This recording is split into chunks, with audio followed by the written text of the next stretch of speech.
pokalbis. Sveiki, čia Žinių radijas, eteryje atviras pokalbis, prie mikrofono Raigardas Musnickas. Teismas pagailėjo, teismas nenubaudė. Dažnai viešoje erdvėje panašiomis frazėmis prasideda diskusijos dėl per švelnių teismų skiriamų bausmių. Nemaža dalis kritikos krenta teismų sprendimams dėl neturtinės žalos atlyginimo priteisimo. Tai yra priteistos piniginės baudos, šalių vertinamos kaip per mažos, ypač jautriai sutinkami teismų verdiktai dėl neturtinės žalos priteisimo gyvybės atėmimo bylose.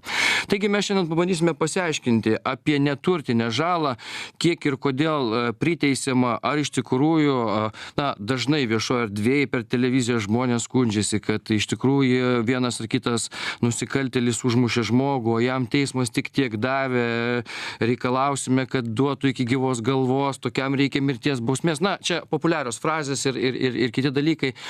Kaip pasirenkamas bausmės dydis, kiek teismai laisvi yra, sakykime, išsiplėsti tose žirklėse, kurios yra nustatytos baudžiamojo kodekso įstatymo ir kiti dalykai, apie tai ir pasikalbėsim. Ir šiandien pas mus laidoje Lietuvos aukščiausiojo teismo pirmininkas Rimvydas Norkus ir į laidą atvyko Lietuvos žmogaus teisių asociacijos pirmininkas, Pozicijos žurnalo ir portalo Pozicija.org redaktorius Vytautas Budnikas. Sveiki, ponai. Labą rytą. Labas rytas. O mes taip pat dar paskambinome advokatui Romualdui Drakšui. Sveiki, advokate.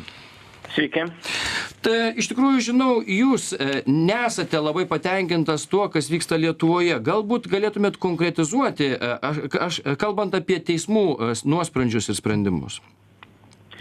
Aš galiu labai paprastai apibrėžti bendrą principą, jeigu mes kalbėsim būtent apie žalos atlyginimą dėl gyvybės atėmimo byloj, moralinės žalos atlyginimą. Tai jeigu mes atlyginam žalą maždaug tokio dydžio, koks vertas pusamžis automobilis, panašiai pinigų suma, reiškia, mes taip vertinam gyvybę. Jeigu mes vertinam gyvybę, valstybė turi rodyti aišku solidarumą su nukentėjusiaisiais ir jinai turi parodyti pakankamai didelį žalos dydį, kuris priteisiamas būtų iš kaltininko nepriklausomai nuo tokių smulkmenų. Gali, jisai negali tenai. Atsiskaitys, neatskaitys, tai yra principo reikalas. Būtent dėl to aš ir... Romualdai, kurioje byloje, pavyzdžiui, jums kelia abejonių, sakykime, teismo nuosprendis šito klausimu? Buvo konkrečių pavyzdžių galbūt? Gal mes kažką atsimenam? Ar šiaip jūs jau stebite aplinką, kurioje vyksta teismo nuosprendžiai, kur bylos, sakykime, jums atrodo, jog žmogaus gyvybė įvertinta per mažai? Matot, čia byla iš bylos eina. Čia bendras principas Lietuvoje, toksai jisai įsigaliojęs, tas gyvybės nuvertinimas ir viskas. Bet galiu pasakyti ir pavyzdį. Visi girdėjome bylą, kai laiku neatvykę policijos pareigūnai, kurie buvo kviečiami, ir sugyventinis vaikų akivaizdoj prie jų nužudė, itin žiauriai nužudė savo sugyventinį, kankindamas ją. Tai valstybė nusprendė, kad ta vaikų regėta kančia yra verta 20 000 eurų. Tai yra, mano požiūriu, tai yra iš esmės neadekvatu įvertinti gyvybę 20 000 eurų su argumentais, kad jisai ten sėdi kalėjime, jisai ten neatsiskaitys ar dar kažką. Aš manau, kad taip neturėtų būti. Advokate, yra tam tikros žirklės vertinant gyvybę pinigais, sakykime, ar teismai jie gali skirdami tam tikrą sumą, jie turi tas žirklės, kiek jau daugiau, kuo jie remiasi, kaip jums atrodo? Mes paskui pasiaiškinsim, pas mus Rimvydas Norkus yra aukščiausio teismo pirmininkas, bet vis dėlto kaip jums atrodo, ar galima būtų kitaip? Jeigu kažkoks, sakykime, asocialus asmuo papjauna savo sugyventinę, tai tu jam gali paskirti ir milijoną iš principo, tai kas iš to? Matot, ne tame esmė, kas iš to. Tame esmė, kaip mes vertiname. Jeigu mes nustatome tą praktiką, tai mes tą praktiką taikysim ir asocialiam asmeniui, ir nesocialiam asmeniui, kuris galės. Ir mes taikysim pagal bendrą principą, kad mums gyvybė yra šventa, viskas, jinai mums vertinga. O ne pagal tą principą, kur teismai dabar žiūri, galbūt turtinė padėtis ne ta, galbūt čia bando praturtėti, tas argumentas, kad bando praturtėti. Iš viso toksai, kas gali bandyti praturtėti savo nužudyto artimojo sąskaitą. Tai nelabai, o šiaip teismai yra laisvi vertinti, be abejo, egzistuoja rekomendacijos ir egzistuoja formuojama teismo praktika. Tai ta teismo praktika, jinai galėtų būti formuojama kitaip tiesiog. Ir būtent aukščiausias teismas tą ir galėtų daryti. Bet iš kitos pusės mes girdėjome bylų, aš nežinau dabar čia galbūt ne visas prisiminsiu, greitai reikia pabandyti prisiminti, bet buvo, kur vaiką ligoniniai ar nuplykę ten, ar kitos bylos yra, kur man atrodo ten irgi žuvo vaikas. Tėvai reikalauja, ten sumos yra apie 1 milijoną eurų turbūt ar dar kažkiek panašiai. Ir iš tikrųjų tie reikalavimai teismai neatsižvelgia turbūt dėl to, kad iš esmės niekas negalėtų sumokėti tokios sumos. Šitoj vietoj jūs sakote, kad kaip tada teisingai iš esmės priimti sprendimą? Ar teismas turėtų jūsų akimis priiminėti, žinodamas, kad vis tiek nebus atlyginta žala, galima tada įkalti tiesiog automatinį skaičių fiksuotą kokį nors, pavyzdžiui, gyvybė vertinama ten, nežinau, kiek čia nuspręs politikai jau 10 milijonų ir teismas to vadovaudamasis pastovi automatiškai laisvės atėmimo bausmė, šalia to reiškia neturtinės žalos atlyginimas, ten 10 milijonų ir viskas. Nes kitaip labai sunku. Aš čia aišku supaprastinu klausimą, bet gal taip aiškiau bus. Jo, taip ganėtinai supaprastintas, bet kai kurios valstybės be abejo yra įsivertinusios savo piliečių gyvybę. Tai pavyzdžiui, Jungtinės Amerikos valstijos, jos vertinusi $6,5 milijono savo piliečių gyvybę. Ir kas tada? Aš nesiūlau eiti tuo keliu, bet man patinka būtent tas pats principas Jungtinių Amerikos valstijų, kad jie paprastai teismai išreiškia savo sprendimą, kad jie yra solidarūs su nukentėjusiu.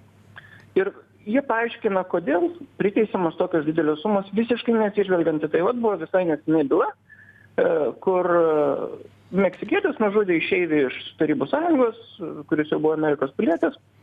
Ir tas meksikietis tai tikrai neturėjo visiškai pinigų, bet teismas netgi pasisakė, kad priteisdamas $20 milijonų žalos atlyginimo, kad netame esmė, ar jisai turi dabar pinigų ar neturi. Galbūt jisai turės pinigų ateityje. Esmė, kaip mes solidarūs su nukentėjusiu. Tai mano šitas ir pasiūlymas yra pagaliau išreikšti mūsų pagarbą žmogaus gyvybei. Solidarizuoti su nukentėjusiu. Nereikia įkalti tos sumos. Tikrai nereikia. Bet aš manau, kad kiekvienas nukentėjusysis pagal mūsų tą Lietuvos pragyvenimo lygį ar ką, jisai gali žinoti ir turi žinoti, kad valstybė jo nepaliks. Tas tiesa, bet žiūrėkit, o laisvės atėmimo bausmė, jinai jūsų akimis moraliai neveikia kaip būtent gyvybę ginantis, gyvybę vertinantis veiksnys, nes paprastai tos laisvės atėmimo bausmės nėra tokios jau trumpos mūsų šalyje. Ko gero mes gal net ir lenkiam visus kitus, nežinau dabar, bet anksčiau bent jau lenkdavom laisvės atėmimo bausmių ilgių kartais netgi. Tai gal jeigu gauna ten, nes žmonės visuomeniai, kai mes matom, kai jie piktinasi ne su mumis, o per mažomis laisvės atėmimo bausmėmis. Visi sako, ką nužudė, tai davė tik 10 metų, tai duokim 20-30 iki gyvos galvos arba išvis mirties bausmę.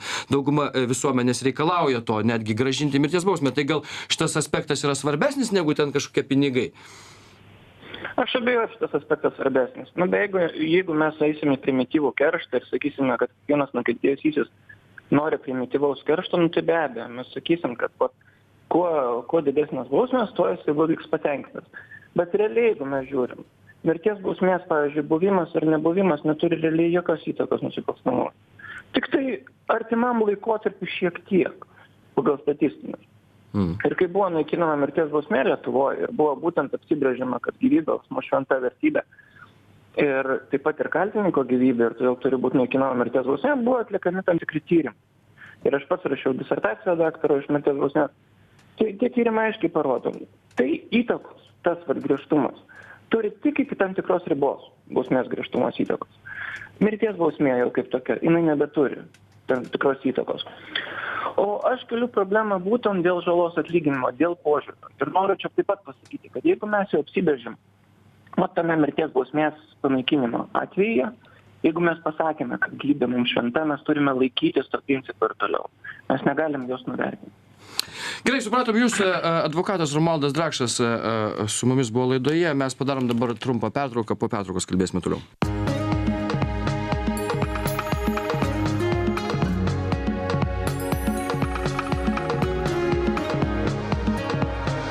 Atviras pokalbis. Tęsime atvirą pokalbį, neturtinė žala, kiek ir kodėl priteisama. Mes čia bandome aiškintis vis dėlto, kaip vertinama Lietuvoje žmogaus gyvybė, kiek nominalų, galbūt taip aišku, ciniškai galima pasakyti, bet iš tikrųjų yra du aspektai. Jeigu atimama gyvybė, sužalojama sveikata žmogaus, vienaip ar kitaip teismai sprendžia, ką daryti. Viena dalis bausmės paprastai būna, kiek aš pamenu, tai laisvės atėmimo bausmės dažniausiai turbūt realios, ir kita dalis būna tai neturtinės žalos atlyginimas artimiesiems, ir tos sumos įvairios būna. Mes apie tai diskutuojame. Romualdas Drakšas, advokatas, iškėlė mintį, kad vis dėlto gyvybė pas mus negerbiama matant pagal tai, kokia neturtinė žala priteisiama.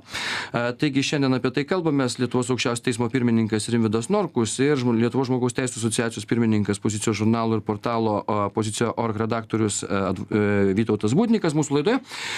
Tai Rimvydai, su jumis reikia pasišnekėti, jūs esate teismų, kaip sakyt, galite galbūt kalbėti daugiau apie tai, apie kokie būna teismų sprendimai. Vis dėlto jūsų akimis žiūrint, Romualdas Drakšas sako, kad gyvybė negerbiama, matant, kiek priteisiama pinigų už tai.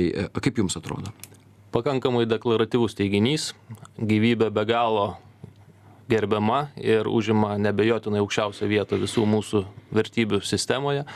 Pradėti reikėtų turbūt nuo to, kad neturtinė žala tai nėra bausmė, kuri yra skiriama kaltininkui. Kaltininkas yra nubaudžiamas pagal mūsų baudžiamuosius įstatymus. Dažniausiai, aišku, jam yra skiriamos laisvės atėmimo bausmės, jeigu mes jau tikrai kalbame apie gyvybės atėmimą arba sveikatos sužalojimą. O neturtinė žala yra ta vertybė, kurią siekiama išreikšti pinigais, ką praktiškai pinigais išreikšti neįmanoma. Ir mes čia neturėtumėme kelti klausimo to, kokia yra gyvybės kaina, nes turbūt niekas nesutiktų, ne vienas tėvas nesutiktų, kad jo vaikas būtų nužudytus už bet kuriuos pinigus, ir čia tikrai reikia išreikšti didelį solidarumą su visais nukentėjusiaisiais. Tačiau bet kuriuo atveju mes turime tą, kad žmogus yra nukentėjęs, todėl mums reikia bandyti surasti kažkokį kriterijų, kaip nustatyti tą neturtinę žalos dydį. Ir šiandieną O tas įvertinimo tokio nėra. Kaip Romualdas Drakšas sakė, Jungtinėse valstijose yra 500 000 žmogaus gyvybė įvertinta. Nežinau, kiek čia yra tiesos, aš nežinau tos praktikos ten, kiek iš tikrųjų įstatymai. Bet pas mus sumos tokios konkrečiai ne. Mes galime palyginti su sovietmečiu ir dar su mūsų nepriklausomybės priešaušriu, kai maksimalus neturtinės žalos dydis buvo 5000 litų. Maksimalus. Tai buvo įtvirtinta įstatymuose. Šiandieną mes jokių maksimalių sumų neturime ir ačiū Dievui, kad jų neturime, nes neturtinė žala yra labai individualu. Todėl mes galime kalbėti tik tai apie kriterijus neturtinės žalos nustatymo ir jos įvertinimą kiekvienoje konkrečioje byloje. Šiandieną mes irgi išgirdome ir dažnai kalbam apie tai, kad teismas sumažino nukentėjusiojo prašomą neturtinę žalos dydį. O nukentėjusieji, aišku, savo subjektyvių jausmų ją vertina labai didelėmis sumomis, jos tikrai siekia milijonus ir dešimtis milijonų litų. Todėl teismų praktika yra nuėjusi tuo keliu, kad tikrai neprisirišama prie nukentėjusiojo prašomo sumos, jinai neturi praktiškai jokios reikšmės, o bandoma nustatyti pagal neturtinės žalos kriterijus, kokią tą neturtinę žalą asmuo galėjo patirti. Kitaip sakant, tai, ką artimieji prašo, jūs padedat iš visų stalčių, net nežiūrit, ar žiūrit, kiek jie prašo? Mes tos sumos neviršėm jame, bet realiai jinai neturi reikšmės, jinai nėra atspirties taškas teismui nustatant neturtinę žalos dydį. Kai nukentėjusysis paprašo milijono, o teismas priteisė 100 000, tai teismas neieško, kaip 900 000 nubraukti, o jisai tiesiog ieško. Ir paaiškinti, kodėl jūs nedavėt dar tų 900 000. Nes mes turbūt turime suprasti, kad kiekvienas neturtinę žalą vertina labai skirtingai negu turtinę žalą, kurią reikia konkrečiai įrodyti, apskaičiuoti. Todėl teismai yra aiškiai pabrėžę, kad neturtinė žala jinai neturi būti įrodoma tokiais pačiais kriterijais kaip turtinė žala.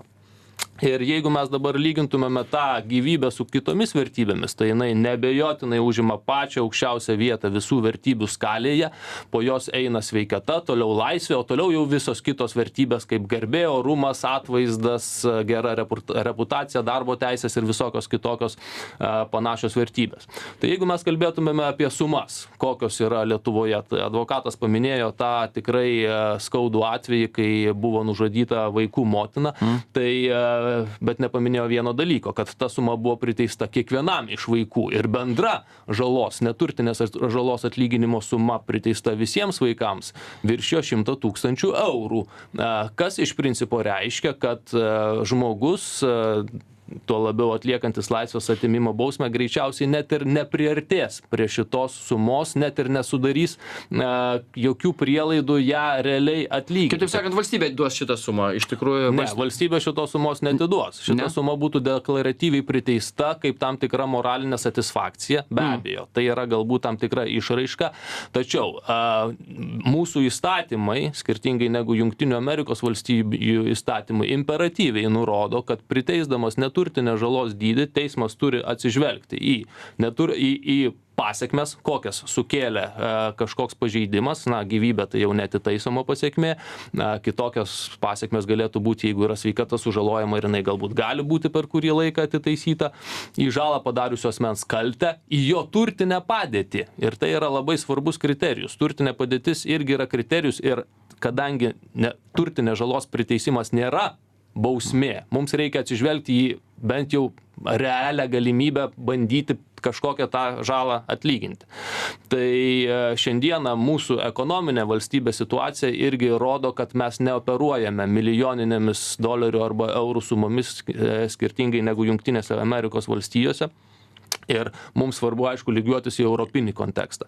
Ir advokatas, aišku, lengva daryti apibendrinimus iš vienos bylos, labai paprasta daug ką deklaruoti, bet mes atliekame tikrai labai rimtus tyrimus, tame tarpe ir aukščiausiame teisme, bendradarbiaujame su užsienio valstybių tyrimo institutais, kurie rodo, kad pagal neturtinę žalos atlyginimo sumas Lietuva lenkia daugelį vakarų Europos valstybių, tokių kaip Nyderlandai, Belgija, Prancūzija, Vokietija. Mūsų neturtinė žalos vidutinė suma už netyčinį gyvybės atimimą, paprastai tai yra kelių eismo taisyklių pažeidimai viršė 30 000 eurų, kas yra pakankamai didelė suma. Jeigu palygintumėme, pavyzdžiui, Jungtinę karalystę, tenai įstatymė yra fiksuota maždaug 16,5 tūkstančio eurų suma už neatsargų gyvybės atimimą. Lietuvoje teismų praktika priteisė apie 30 000 eurų už neatsargų gyvybės atėmimą. Gerai, mes pratęsime, Vytautai, jūs kelite ranką.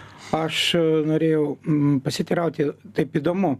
O sakykite, kas tą koncepciją formuoja, kokioje Lietuvos valstybės strategijai ten 2030 to nėra, kad būtent, jeigu pasižiūrėti iš praktikos, tai kažkur tai apie 100 000 eurų žmogaus gyvybės sukasi. Tai mūsų pragyvenimo lygis Lietuvoje nėra 10 ar 100 kartų mažesnis negu Amerikoje.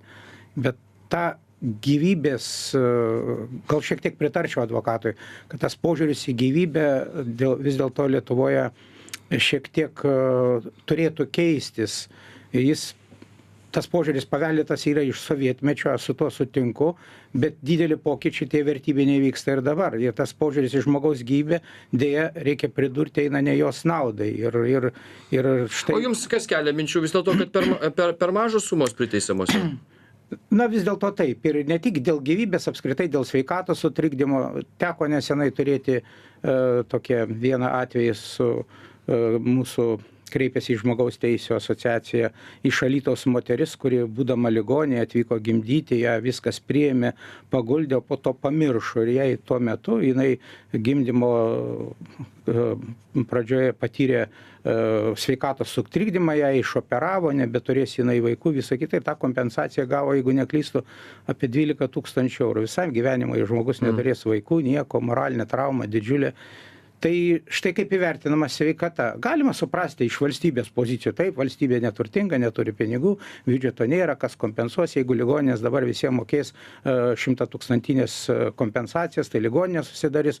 Ir vis dėlto žmogus, jeigu iš žmogaus pozicijų žiūrint, jam tikrai skaudu dėl kitų darbuotojų aplaidumo, dėl neatsargumo ar tyčinio kartais veiksmų, nukenčia didelę žalą patyrė ir staiga jam pasakoma, na, tai tau turėtų pakakti 20 000 eurų ir visą tai. Bet ponas Norkus teisėjas sako, kad vis dėlto, pavyzdžiui, mes lyginant su Jungtinė karalystė už netyčinį gyvybės atėmimą mokame daugiau, perpus daugiau negu kad, sakykime, ten. Tai šitoj vietoje gal nėra taip blogai. Na, žinoma, Atskirais atvejais jūs, ar ne, turbūt stebina kai kurie priteisimai, kur... Taip, vis dėlto taip. Tai dar ir kitas dalykas, turbūt reikia turėti galvoje, ar ne per daug pas mus to laisvės atėmimo taikoma, nes mes garsėjam savo kalėjimais nuteistųjų įkalinimo įstaigose skaičiumi ir tai liktai ta tendencija tokia jų įkalinti turėtų lik ir mažėti ir galbūt kaip tik tai, kaip ir paminėjo gerbiamas teisėjas, tai čia drausminanti aplinkybė. Išsiieškos, neišsiieškos, bet vis dėlto kiekvienas, kad ir, sakysim, smurtautojas atlikdamas tam tikrą veiksmą, pasąmonė jau turės, kad jam gresia labai didelė sankcija, ne? Kažkokia netekimas ten 5 000 eurų ar 8 000 eurų už sutrikdytą sveikatą ar net gyvybės atėmimą.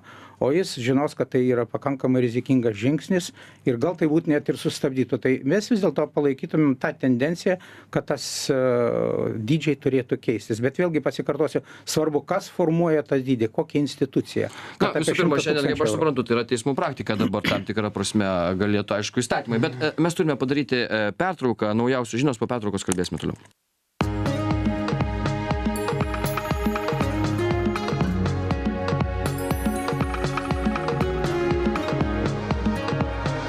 Atviras pokalbis. Tęsime atvirą pokalbį. Neturtinė žala. Kiek ir kodėl priteisiama? Mes kalbam čia apie pinigus, ne apie laisvės atėmimo bausmės, bet kalbam apie pinigus, kiek galima priteisti, kiek mūsų teismai, kokia teismų praktika yra priteisiant pinigus neturtinės žalos atlyginimui, kuomet eina kalba apie gyvybės atėmimą, šiuo atveju konkrečiau kalbam. Na, dar yra ir momentų, kur mes kalbam ir apie sveikatos, galbūt tam tikrus sutrikdymus, sveikatos sužalojimus. Irgi kartais mūsų pašnekovai čia pabrėžia, kad kai kurios žalos yra labai mažos, bet matyt, na, čia daug dalykų susipina, kur jau reikia ten gydymo išlaidas padengti, visą kitą, tai matyt, ten jau teismas kitaip sprendžia, o kur yra daugiau moralinė žala už tai, kad, na, čia kaip mes sakėme, vaikų akivaizdoje nužudyta motina, už tai net galima turbūt, ar ne, irgi priteisti tam tikrą pinigų sumą. Mes ir aiškinamės, kaip skaičiuojami tie pinigai, nes kažkokių žirklių ir kažkokio tarifo labai aiškaus pirmoje dalyje mes įsiaiškinom nėra kaip Jungtinėse valstijose, kur ten gyvybė įvertina tam tikrą sumą. Lietuvos aukščiausio teismo pirmininkas Rimvydas Norkus ir Lietuvos žmogaus teisių asociacijos pirmininkas, žurnalistas, žurnalo Pozicija redaktorius Vytautas Budnikas mūsų laidoje.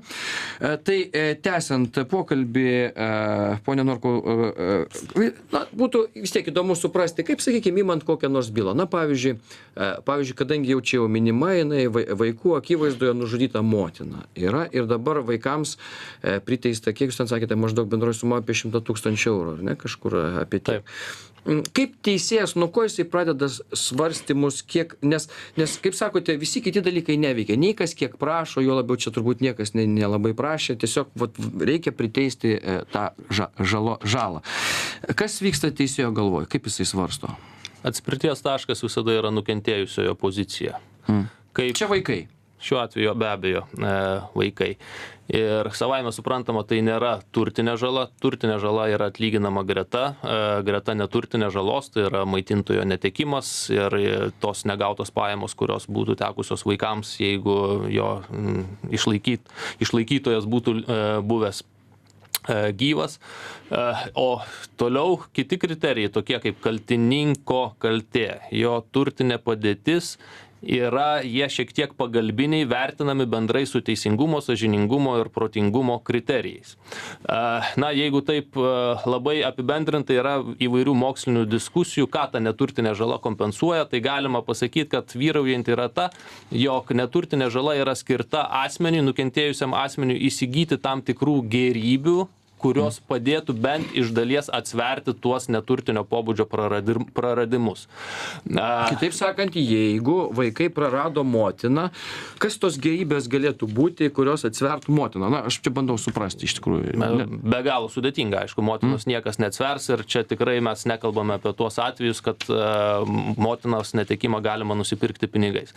Bet vis dėlto ta neturtinė žala, kuri yra priteista, turėtų suteikti vaikams kažkokias alternatyvas, kažkokias kažkokias galimybės, kurios bent iš dalies sumažintų jų praradimus, jų skausmą. Na, tai ir nuėjimas į tam tikrus galbūt parkus, pasilinksminimai kažkokie, užsimiršimai ir panašus dalykai, kurie jau bent iš dalies kompensuotų šitos praradimus. Ir be abejo, teismų praktika turi savo kriterijus, turi savo daugiau mažiau ribas, kurios kiekvienu atveju yra individualizuojamos plačiai. Na, galiu paminėti irgi vieną labai skaudų atvejį, kai 9 forte mokyklos ekskursijos metu mergaitė užlipo ant sprogmens ir jai buvo nutraukta koja, tai teismai priteisė daugiau kaip 250 000 litų neturtinės žalos atlyginimo, įvertinę būtent vaiko praradimus ir tai, kad jam visą gyvenimą teks su negale gyventi. Čia neįeina tai, kad ten, nežinau, kokius protezus ten gamins ir taip toliau. Čia visą tai dar atskirai turbūt. Turtinė žala atskirai, tai yra visos gydymo išlaidos, pagerintas maitinimas ir visos kitos negautos pajamos, tai yra kvalifikuojamos jau kaip turtinė žala. Būdama, sakykime, su protezais ar ten būdama neįgali, jinai turės kitaip konstruoti savo gyvenimą apskritai. Tai va čia už tos 250 000 litų jinai turės kitaip konstruoti savo gyvenimą, nekalbant apie tos pagrindinius dalykus. O gydymo išlaidos iki kurios vietos čia jai veiks, pavyzdžiui, galbūt dar ir gydymo išlaidos šalia turi eiti visą gyvenimą, ar ne čia? Tai be abejo, gydymo išlaidos yra priteisiamos tos, kurios jau patirtos ir tos, kurios būsimos, irgi taip pat gali būti priteisiamos, jeigu jas galima pakankamai konkrečiai nustatyti. Kol baigsis gydymas, ar ne iš esmės? O jeigu jų konkrečiai nustatyti negalima, tai jos, kurios bus patirtos ateityje, iš naujo galės būti priteisiamos teismų sprendimais. Taip. O šita suma 250 000 mergaitai priteista, jinai fiksuota jau yra galutinė, ar ne? Taip, tai yra aukščiausiojo teismo nutartis. Aukščiausiojo teismo nutartis ir iš esmės jau jos nebegali pakeisti, nieko dar daugiau. Žodžiu, taip nustato. Ir vat vėlgi, imant, ką teismas vertino šitoj vietoj, mergaitė nutraukta ranka, koja, kas ten dar kažką ir kokius dalykus irgi, kaip mąstė, tiesiog ta suma, jinai tarsi vėlgi, mes sakome, lyg ir iš dangaus, paprastai tariant. Yra kažkoks sąrašas dalykų, kuriuos, kaip nors galima suskaičiuoti tos dalykus, ką reikėtų įtraukti į tą sumą, kad būtų jinai pakankamai aiškiai suprantama ir ganėtina ta suma. Tai savaime suprantama, kad konkretaus sąrašo nėra. Išeitinė pozicija yra teisingumo, sąžiningumo ir protingumo kriterijai. Aišku, kad teismai tokioje situacijoje vertina vaiko amžių, jo patirtį, jo išgyvenimus, kurie yra jam neišvengiamai neigiami ir būsimi neigiami išgyvenimai. Visas tas kompleksas aplinkybių sudaro kažkokį korpusą tų kriterijų, į kuriuos teismas atsižvelgia nustatydamas tą neturtinės žalos dydį. Tai sveikata be abejo yra greta gyvybės patys svarbiausi mūsų ginamos vertybės. Na, kaip kitą pavyzdį, pakankamai kraštutinį galiu paminėti neturtinę žalos atlyginimą už tai, kad vedžiojant šunį, moteriškė vedžiojo Yorkshire terjerą, jį užpuolė vilkšunis ir jos akivaizdoje tas Yorkshire terjeras buvo nužudytas. Tai tokiu atveju teismai irgi vertino, kad šeimininkė galėjo patirti neturtinę žalą, tačiau ta neturtinė žala jau yra visiškai kitokia ir jos suma yra šiek tiek didesnė kaip 100 eurų. Tai matome... Šuo mažiau kainuoja negu žmogus gyvybė. Aš tiesiog norėjau palyginti tas skirtingas vertybės, parodyti jų skalę ir parodyti tą spektrą neturtinės žalos atlyginimo atveju, su kuriais susiduria teismai. Ir jūs matote irgi, kaip skirtingai tos situacijos yra vertinamos, išreiškiant tą patirtą neturtinę žalą pinigais. O gyvybės kaina priklausomai nuo to, kas buvo gyvybės nešiotojas, sakykime, biurokratiškai skamba, irgi priklauso nuo, jeigu nužudyta prezidentė, pavyzdžiui, arba, nežinau, ten kokia nors roko žvaigždė ir šiaip žmogelis, kuris buvo mažai žinomas visuomenėje ir gal net labai mažai žinomas savo artimiesiems. Tas vertinama ar ne? Kas čia vertina? Nužudimo atveju aišku, kad situacija yra sudėtinga tuo, kad pačiam nužudytajam jau neturtinės žalos atlyginimo nepriteisė. Todėl jo statusas kaip ir savaime reikšmės neturi. Kas turi reikšmę yra jo artimieji, kurie lieka ir jo jų ryšys su nužudytoju, kas jie tokie buvo, ar jiem labai artimi, ar jie patyrė didelių išgyvenimų, ar šiek tiek mažesnių išgyvenimų. Vienai būtų vertinama situacija, kai yra nužudomas mažametis vaikas ir tėvai patiria labai gilų sukrėtimą, ir kitaip situacija, kai jau tas vaikas galbūt yra išsikėlęs, išsikraustęs ir to ryšio tokio glaudaus nebėra, ir panašios situacijos, giminystės ryšio artumas, bendravimo intensyvumas ir panašus kriterijai, jie be abejo yra reikšmingi. Vytautai, žmogaus teisų požiūrį, viskas tvarkoja liktai, ar ne? Na, žinot, vis tik norom denorom mes žmogaus teisų gynėjai stojom nukentėjusiųjų pusėn. Dabar taip jau populiaru gana visuomeniai, dažnai akcentuojamas kalinių teisės įvairios, bet jūs pasižiūrėkit, kiek jūs kalbama apie nukentėjusių aukų teisės. Tai šiuo požiūriu matyti reikėtų kalbėti apie aukų teisės, kurie nukenčia. Tai jeigu čia vis dėlto pasiremsiu konstitucinio teismo nutartimis, kur jis yra išaiškinęs, kad būtinumas atlyginti asmenį padarytą materialinę ir moralinę žalą yra konstitucinis principas. O moralinė žala tai yra, kaip jis reiškęs, yra dvasinė skriauda, kurią tik sąlygiškai galima įvertinti ir kompensuoti. Taigi, apie tą moralinę žalą nustato jos dydį teismai. Ir štai man vis tiek mintis tokia kirba galvoje. Riba yra daugmaž aiškiai iš teismų praktikos, matosi, kad kažkur svyruoja 100 000 eurų maksimumas. Dabar, kad teisėjai vadovaujasi savo įsitikinimu vidiniu ir šito tikiu. Tačiau, kas tą ribą nustatė? Kas ją nustato? Įstatymų leidėjas jos nenustatė, o beje, galbūt ir reikėtų įstatymų leidėjai, nors čia gal ir pritarčiau, kad nereikia nustatyti, nereikia pažymėti ir taip toliau. Ir vis dėlto šita riba kažkaip tai... Bet yra teismo praktikos yra sprendimai, matyti teismuose tam tikri, kurie rodo, kad, na, vienoj byloj teisėjai priėmė sprendimą 30 000 eurų, kitoj 40, 50 000, 100. Iš to kažkoks vidurkis ir formuojasi, turbūt, ar ne? Ar tai reiškia, kad pragyvenimo lygiui gerėjant ta riba nesislinks? Kas ją nustatys?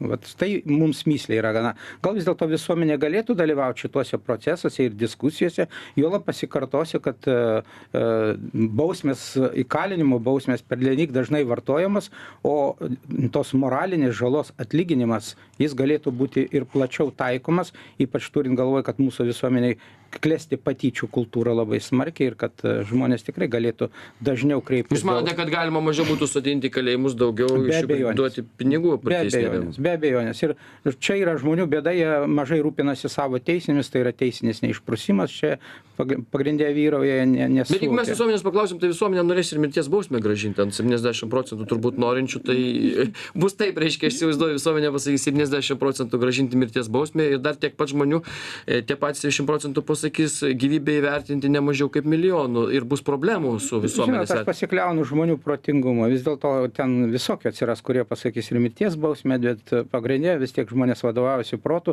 ir galbūt jie reikalauja mirties bausmės, todėl kad mato neadekvati kompensacija yra, kad tai savotiškai įžeidžia žmogų kitą, kai netekęs į savo artimojo vaiko, kaip paprašo ten Aleksandrijos įvykis, kai buvo užmušė, paprašė po 145 000, priteisė už vaiką po 45 000. Na ką man tie, kaip tėvai, tie 45 000 reiškia?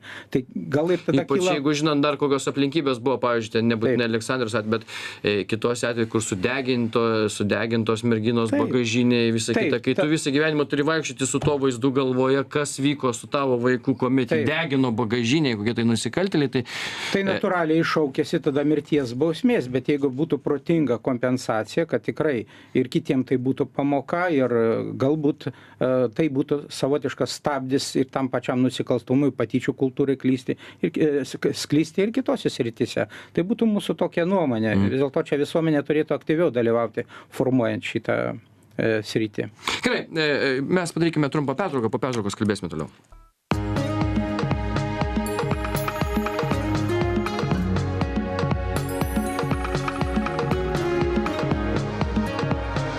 Atviras pokalbis. Tęsime atvirą pokalbį, neturtinė žala, kiek ir kodėl priteisiama, mes apie tai diskutuojame, kiek kainuoja gyvybė pinigais, bet kai tie pinigai bandomi sumokėti artimiesiems, tai ne vien tik tai mes čia kalbam apskritai, kaip įvertinti, koks tarifas turėtų būti gyvybės, bet apskritai kokios gali būti pinigų žirklės, kalbant apie vieną ar kitą atvejį, turbūt vienas dalykas, kai yra netyčinė žmogžudystė ir sakykime, autoįvykio metu, kitas dalykas, kai yra tyčinė žmogžudystė, tokios kaip kai sudeginami vaikai, paaugliai automobilio bagažinėse ir tėvams su to visą gyvenimą paskui reikia gyventi, arba kaip čia buvo minėtos bylos, kuomet susižaloja žmogus jaunas ir paskui visą gyvenimą turi vaikščioti su protezais. Vėlgi visa tai yra vertinama ir sumos, kuri būtų fiksuota ir nustatyta, nėra, teismai sprendžia, kiek tų pinigų turėtų būti priteista. Lietuvos aukščiausiojo teismo pirmininkas Rimvydas Norkus ir Lietuvos žmogaus teisių asociacijos pirmininkas, žurnalistas, Pozicijos žurnalo ir portalo redaktorius Vytautas Budnikas pas mus laidoje. Pone Norkau, nedaug čia laiko liko mums aiškintis. Vis dėlto dar keletas momentų.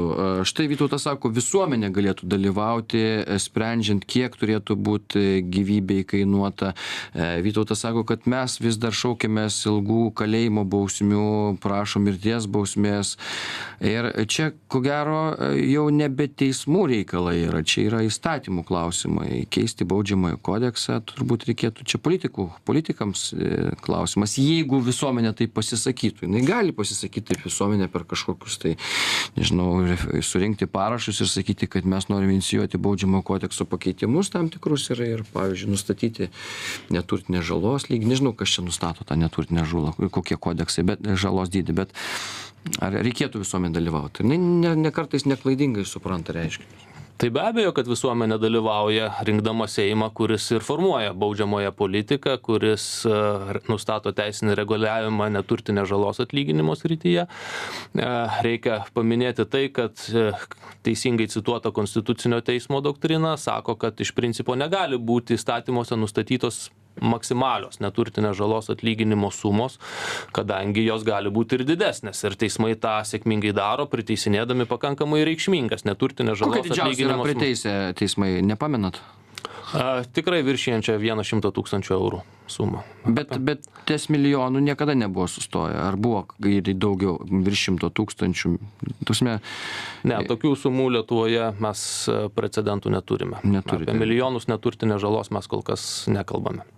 O pasaulio praktikoje yra tokie dalykai, aišku. Na tai be abejo, kad Jungtinėse Amerikos valstijose mes galime sutikti ekstremalių pavyzdžių, labai rezonansinis atvejis, kai moteriškė prisiteisė didelį neturtinės žalos atlyginimą už tai, kad šildė katę mikrobanginėje krosnelėje, džiovino ją, nes instrukcijoje nebuvo parašyta, kad to daryti negalima. Tai iš tikrųjų labai keista teisinė sistema Jungtinių Amerikos valstijų ir tas neturtinės žalos, tame tarpe ir turtinės žalos plėtimas, milijonų reikalavimas ir priteisimas skatina tokia kaip ir bylinėjimosi kultūrą, skatina labai žmonės net ir piknaudžiauti savo teisėmis. Ir dabar tai ką tai reiškia po tokio sprendimo, kad kiekvienas nemylintis savo katės gali įkišti ją į mikrobanginę ir visą laiką, nes niekada turbūt iki šiol nerašo, kad mikrobanginę galima. Aš manau, kad dabar jau rašo. Aš manau, kad dabar jau Jungtinėse Amerikos valstijose tai yra rašoma. Reiks pabandyti surasti tokią mikrobanginę, kur neparašyta.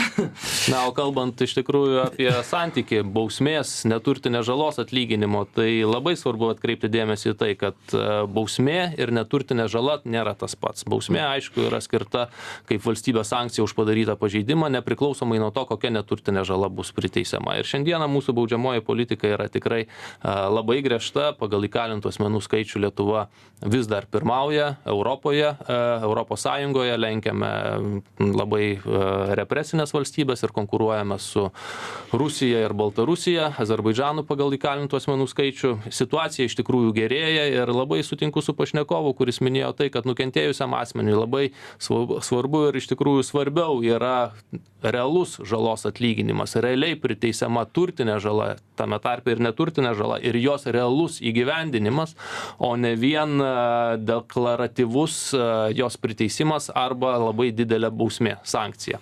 Bet pirmininkė, dar vienas labai svarbus dalykas, kurį gal mes čia minėjom, bet iki galo neakcentavom. Nesvarbu, kiek pinigų priteista, pavyzdžiui, gali būti ir 100 000 eurų, ar ne, ten viršutinė riba. Ne visada, aš kiek suprantu, nukentėjusieji, žuvusiojo artimieji, nužudytojo artimieji tą sumą gauna dėl to, kad, pavyzdžiui, žmogžudys tiesiog neturi tokių pinigų.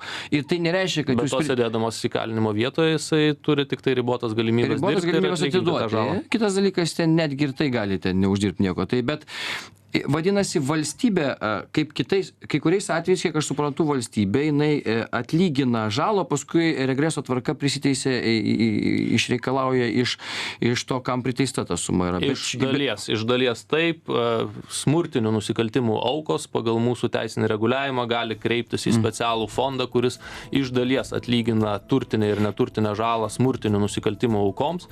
Tačiau labai svarbu paminėti, kad yra pakankamai žemos žalos ribos, sumos, kurios atlyginamos būtent iš valstybės, ir nužudimo atveju jos berods siekia 100 minimalių gyvenimo lygių, apie 3800 eurų. Kitaip sakant, net vaikams, kuriuos, reiškia, nužudė motina vaikų akivaizdoje, ten priteista 100 000 suma, tikėtina, kad jinai niekada nebus išmokėta.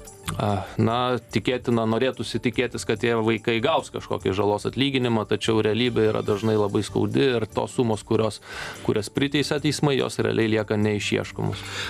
Aišku, jūs esate teisėjas, jums politikuot čia greičiausiai nei šis, nei tas būtų, bet šitoje vietoje vis tiek, taip jau žmogiškai klausiant, reikėtų tada valstybei kažką daryti, nes 3000 eurų vaikai gaus, jeigu tas žmogžudys, kuris nužudė jų motiną, kalėjime nedirbs ir išėjęs iš kalėjimo, jis toliau bomžinės ir kažką ten veiks, nežinau, gal net gyvens iš pašalpų, dar kartą iš valstybės. Tai ar reikėtų tada kažkaip valstybėje ieškoti išteklių, kaip tokiais atvejais tos pinigų sumas vis dėlto sumokėti? Neišvengiamai iš tikrųjų turėtų valstybė gerėjant ekonominiai situacijai pati prisimti didesnę naštą ir atlyginti žalą būtent smurtinių nusikaltimų aukoms, nes jos yra labiausiai nukentėjusios nuo nusikaltimų. Antra kryptis, aišku, yra penitenciarinė politika ir sudarimas sąlygų laisvės atėmimo bausmę atliekantiems asmenims dirbti, užsidirbti ir bent jau iš dalies demonstruoti pastangas periodiškai atlyginti nors ir nedidelę neturtinę žalos sumą nukentėjusiesiems. Tai iš tikrųjų dabar įkalinimo įstaigose dirba apie 10% įkalintų asmenų ir tai yra rodikliai, kurie nėra patenkinami. Kągi, supratom, jūs dėkui, kad atvykote. Aukščiausio teismo pirmininkas Rimvydas Norkus ir Lietuvos žmogaus teisių asociacijos pirmininkas Vytautas Budnikas buvo mūsų laidoje. Tai buvo atviras pokalbis. Ačiū visiems už dėmesį. Iki kitų susitikimų. Jūs klausotės žinių radijo.